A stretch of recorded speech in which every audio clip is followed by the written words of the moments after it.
Hilchos Tumas Meis Perek Revi, the laws of corpse impurity, chapter 4. Today, what are we learning about? Today, we're going to learn about combinations of entities. Yesterday and the day before, we saw a whole bunch of different things that if they come from a corpse, they impart impurity like a corpse. But what happens if you got this amount from two different dead bodies or from two different parts of the body? The question is if they still combine to become impure.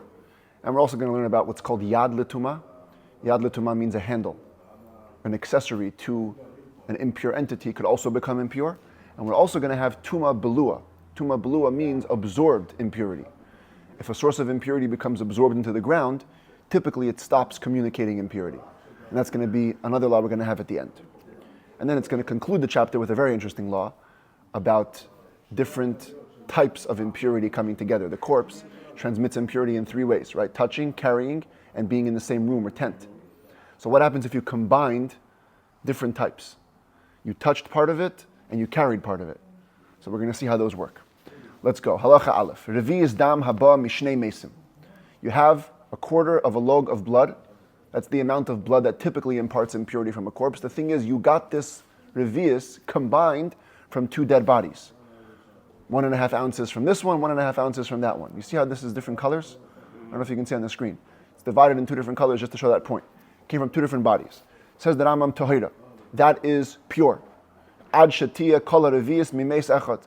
Because the halacha is, it's only impure if the whole quarter of a log comes from one dead body. Same thing applies to other parts, where coming from two dead bodies makes it lower than usual. Shedra shenigmara mishnei mesim. If you have a spinal column, which is completed from two dead bodies, typically a full spinal column imparts impurity like a full corpse. But here you only have a full spinal column by putting together two dead bodies. Part of the vertebrae came from one dead body, the rest of them came from a second dead body. Same thing if you have a skull. It's a complete skull, but it came half from one, half from another corpse.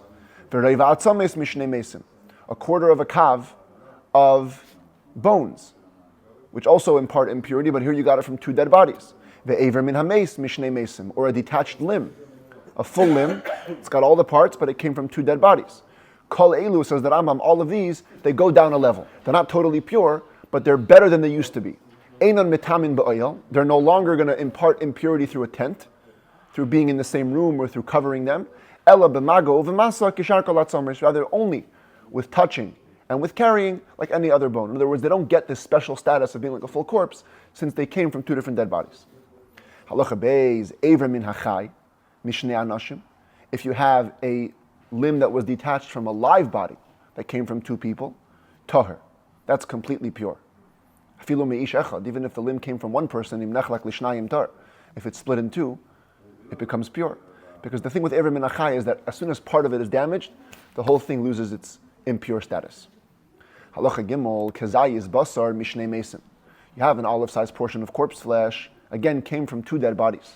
Or kezayis netzel mishnei mesim, or you have a kezayis of the gel, the decomposition gel that came from two dead bodies.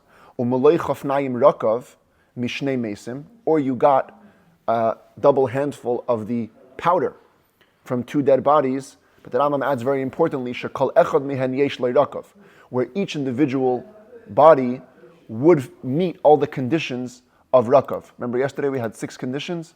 Here they are. These are the 6 conditions for a corpse's powder to be considered powder. You have to have been buried unclothed in a non-perishable coffin, a complete body, natural death alone, and natural decomposition.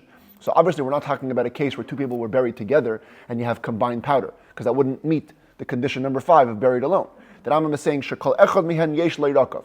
Each one individually, had it been by itself, the powder would be imparting impurity. Now you took them together, hare'elu mitztarfin zeh im zeh. These do combine, even though they came from two different dead bodies, and they're going to all impart impurity in all 3 ways. V'chein, and so too, kechatzi zayis basar, v'kechatzi zayis netzel mitztarfin zeh im zeh. You take half an olive-sized portion of flesh and half an olive-sized portion of the gel, they also combine.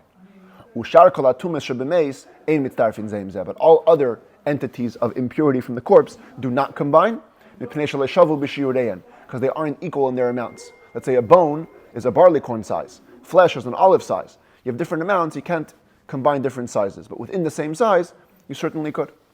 Halacha dalid etzem kisa'ira shenechlek lishnai.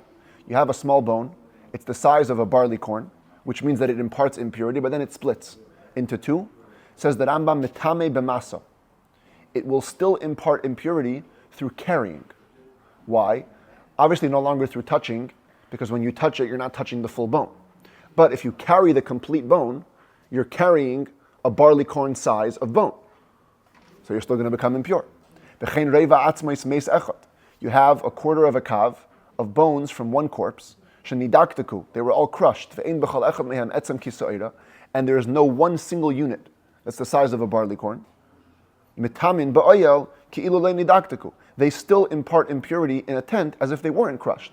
Because at the end of the day, you have the full unit of bones. So if they're sitting in a room and you walk into that room, the Tumas spreads from them to you. Halacha hey, kizayis min ha-meis, shechadche lachalakim, v'ridadoi v'dibkoi. You have an olive-sized portion of corpse flesh.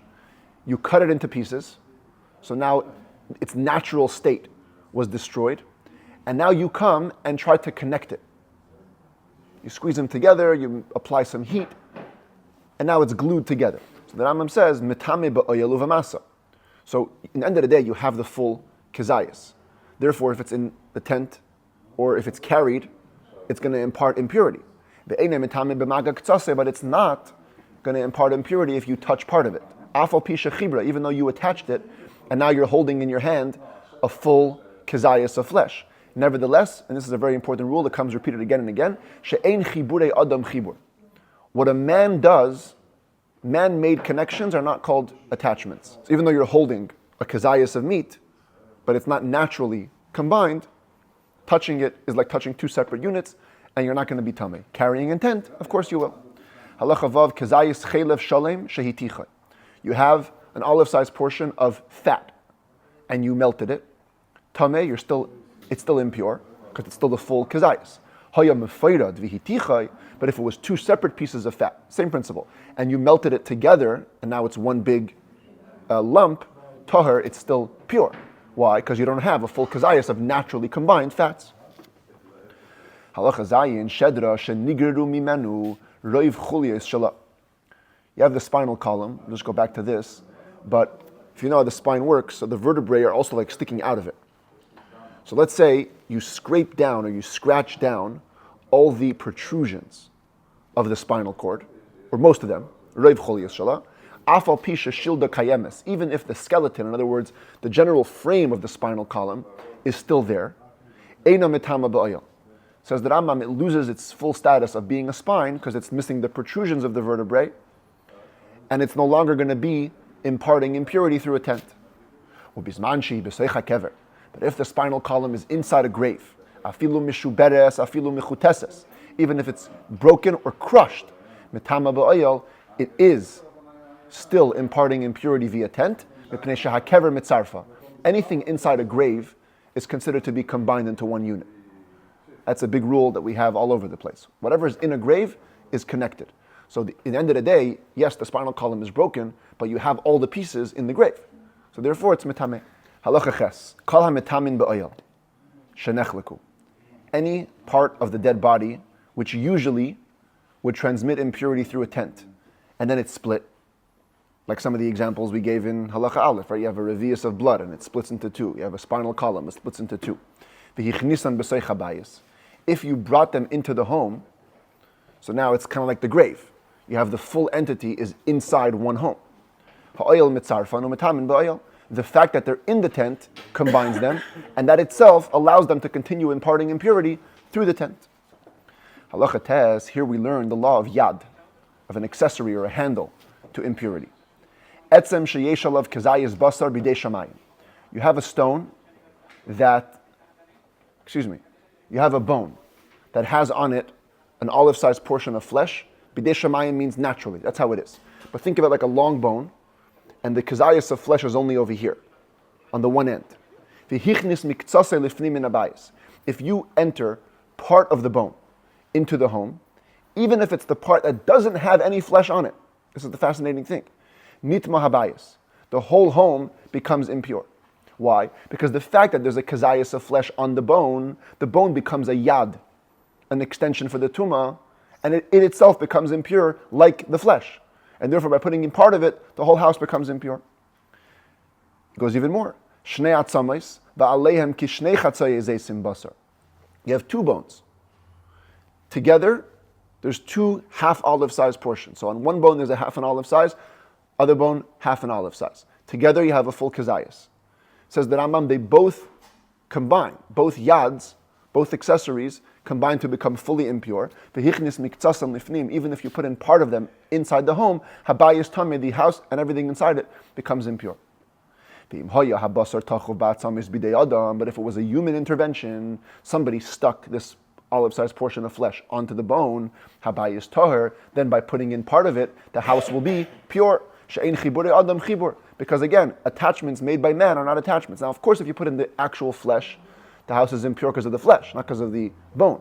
But if it's just the bone, in this case, the bone doesn't carry the impurity. You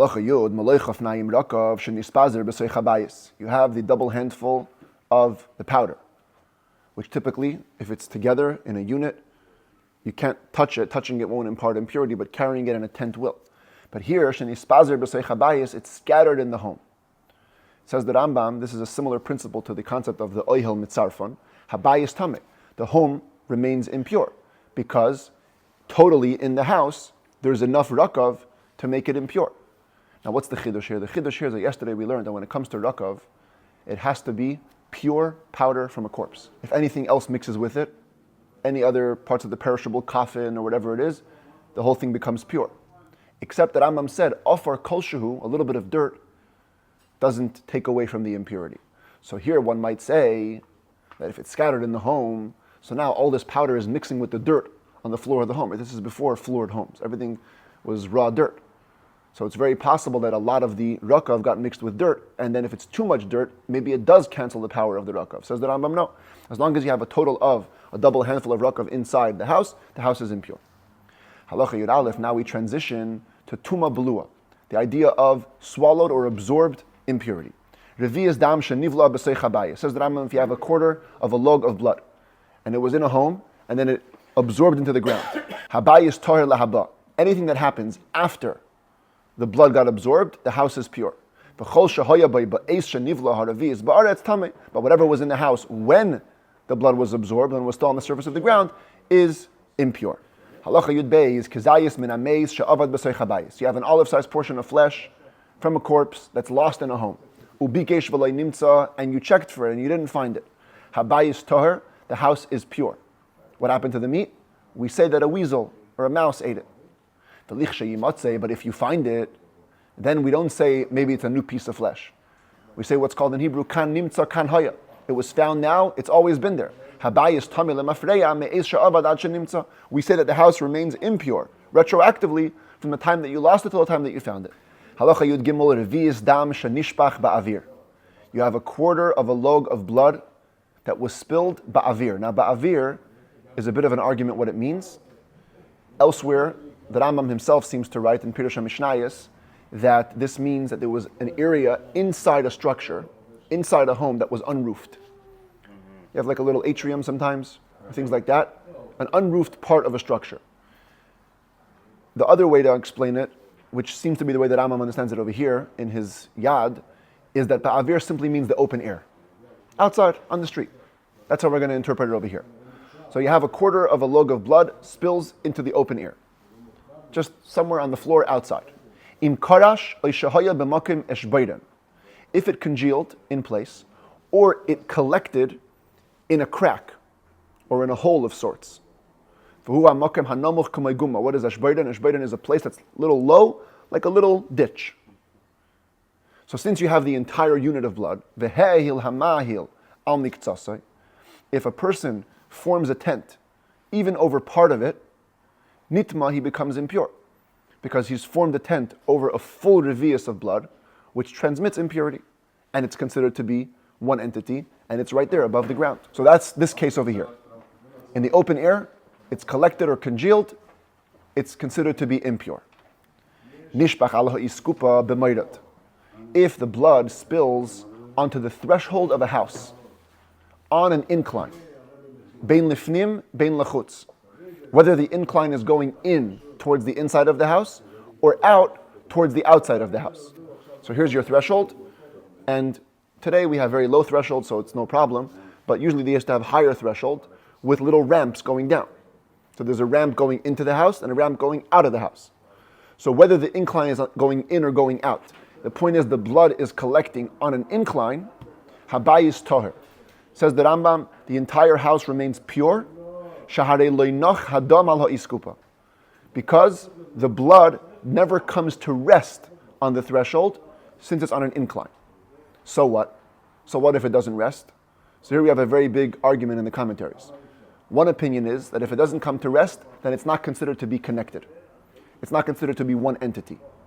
And a revius of blood only transmits impurity if it's one entity. The other approach, which the Rambam himself writes in his commentary to the Mishnah, and seems to be the approach over here, is that when blood doesn't come to rest, for whatever reason, it's considered to be tuma belua. It's considered to be absorbed. It's not there, because it's anyways going to drip off. If it's going to drip off, you can't consider it there right now. So this is a very interesting concept, and it leads to a major ramification. When you say habayis toher, the house is pure, that means there has to be a reason why you would think it's impure. The reason is obviously because there's some form of oihel, some form of tent that's being made over this blood. So most of the commentaries understand that it's only the home is forming a cover only on part of the blood. And that's the chiddush. Since it's only forming oil on part of the blood, the only time the house will be impure is if the blood is considered to be one entity. On an incline, it's not one entity, therefore the home is pure. But according to the Rambam, that it's not about the one entity or not. It's about absorbed or not. So even if the home is covering the entire revius of blood on the incline, it doesn't make a difference. Because once blood is on an incline, it's not there. And therefore the house is completely pure. Whereas, if the threshold was a place like with a crack, where it could collect, or it congealed, so now the home is impure, because once it congealed, it's not considered swallowed. It's not considered absorbed. Or if it's in a crack, it's there, it's visible. By the way, the Rambam doesn't mention this case. The Rambam talks about open air, collected and congealed. He mentions threshold, if it's sloped or collected and congealed. He doesn't talk about open air being sloped. But on a simple level, it makes sense that it's pure. And it makes sense why the Rambam doesn't mention it, because according to the Rambam, the whole principle what makes it pure is because of tuma belua, if it's absorbed. So he already mentioned that if it's absorbed, it's completely pure. So no need to repeat it again. Even though the Mishnah makes clear mention of this, the Rambam doesn't have to, because the Rambam is a book of rules, and once he writes the rule once, no need to repeat it again. Revi'is dam shenivla biksus. You have a quarter of a log of blood is absorbed into a piece of clothing. There are those that are of the opinion that it became absorbed into the clothing in multiple increments, little by little. The Rambam holds it came in all at once. So, im miskabeses v'yetza mimenu revi'is dam. If when you launder it, you'll be able to extract the full quarter of a leg of blood, harezu aksus. Some texts say mistama, but it should say mitama. The piece of clothing imparts impurity, b'mago v'maso v'oil, like a full revius of blood, touching, carrying in a tent, because you can get out a full revius of blood if you tried. V'im lav, if you couldn't extract that amount of blood, so it's considered to be tuma belua. It's absorbed into the clothing. Eina mitama b'oil. It will not impart impurity by tent. V'harehi kiksus shenaga b'meis. It'll simply be considered like a clothing which touched a dead body, not an entity of dead body on its own. Because something which is absorbed and it cannot be exuded is pure. So how do you estimate that? How do you know if you got a revius of blood out of the clothing? When you wash clothing, you're washing it in water. How do you know how much blood is in the water? So the Rambam says you do a comparing test. You take the piece of clothing, you wash it in water, and you bring another cup of water or a bowl of water with the same exact amount, and you pour in a revius of blood into here. So now you know what the water looks like when a revius of blood is absorbed into it. If the looks look the same now, and certainly if the laundry water was even redder than the pouring water, so certainly a revius has come out of it, because that's how red the water would look if you poured a revius of blood into it. Halacha Yudal, the last halacha of the chapter, says that Rambam, Hamasa v'hamago v'ha'oyel shloisha shemesim. The three ways that a corpse imparts impurity, touching, carrying, and tent, are considered three different entities. Any variations of multiples of one of these categories can combine and make you impure. But if you have two of these coming together, they don't combine and a person remains pure. What does that mean? Ketzad, how do we visualize this? Let's say a person touches two half olive-sized portions at once. Or he carries two half olive-sized portions at once. Or the Rambam describes tent, and listen very carefully to how he describes it. A person forms a tent over two half olive-sized portions. Or he is forming a tent over one half olive-sized portion. Here's the half olive-size, here's the person. And another half olive-sized portion is on top. Directly on top of each other, by the way. Person's in the middle. Two half olive-sized portion, person's in the middle. Or he was under the same roof as a half an olive-sized portion. And with part of his body, he forms a tent over another half olive-sized portion, which is not under the same roof. Or he sticks his hand outside, and a half an olive-sized portion goes over him. The point is all these variations of tent. Hakril tmeim, says the Rambam. In all these cases, you're impure, because all the combinations came from one type. Twice touching, twice carrying, twice tent, even if different types of tent. You're both, you form a tent over both halves, or you're with one half in the tent, one half out of the tent. The Rambam doesn't mention a case where two half olive-sized portions form a tent over you. That he doesn't mention. And Tosfos Yom Tov leaves it with a big question. He says, I don't get the Rambam, why he doesn't mention it. And there's a very, very famous book on the laws of impurity called the Meis Neftoyach. And he says like this. He says that the whole way that a half olive-sized portion can communicate impurity is if it becomes one with another half olive-sized portion. Therefore, if you form a tent over both of them, you've made them one. Even if you are in a tent with half an olive-sized portion and you stick your hand over another half olive-sized portion, it's like you're bringing that into the tent with you. Now both are in one. But if two half olive-sized portions cover you, nothing's making them one. They're inherently separate. So they can't join together to be an oyel to make you impure. Therefore, the Rambam doesn't mention that case. Two people are holding them over you. For the same reason, he says, the case that the Rambam describes where it's one half on top of you, one half on bottom of you, the two halves have to be directly aligned. Because then we have the principle that we're going to learn about later. It's called Tuma b'kas v'oila b'kas v'yeredes. The Tuma goes straight up and straight down. So both half olive-sized portions become one. The one case he doesn't account for is if you're in a tent with half an olive-sized portion, you stick your hand out and the half olive-sized portion is on top of you. There they still combine. And according to this logic, doesn't exactly make sense. He doesn't explain that, but there are many other ways to explain the Rambam. I wasn't able to look them all up, but if you want to and do some research, let me know what they say. That'd be wonderful. But in all of these cases anyways, but at any rate, all of these cases are talking about where the same type of impurity was combined twice. But what if you take two different types of impurities? Says the Rambam, Aval hanegeya b'chatzi zayis, oy hanoisei chatzi zayis. A person is touching or carrying half an olive-sized portion. V'davar acher ma hilolav v'al kachatzi zayis, and something else is forming a tent over him and another olive-sized portion. So now you're bringing together maga, masa, and oyel. Oy sheheil alav chatzi zayis acher. Oy sheheil hu al chatzi zayis acher, or while he's touching or carrying, another half olive-sized portion forms a tent over him, or he forms a tent over another olive-sized portion. Or he carries one half and touches another half. All these are pure. Because touching and carrying do not combine, both by dead bodies or by any other source of impurity. Nor does touching combine with tent. Nor does tent combine with carrying, because all these are not one category. Each type is a separate category. Within one category, combinations work. Out of one category, they don't work, and you're pure.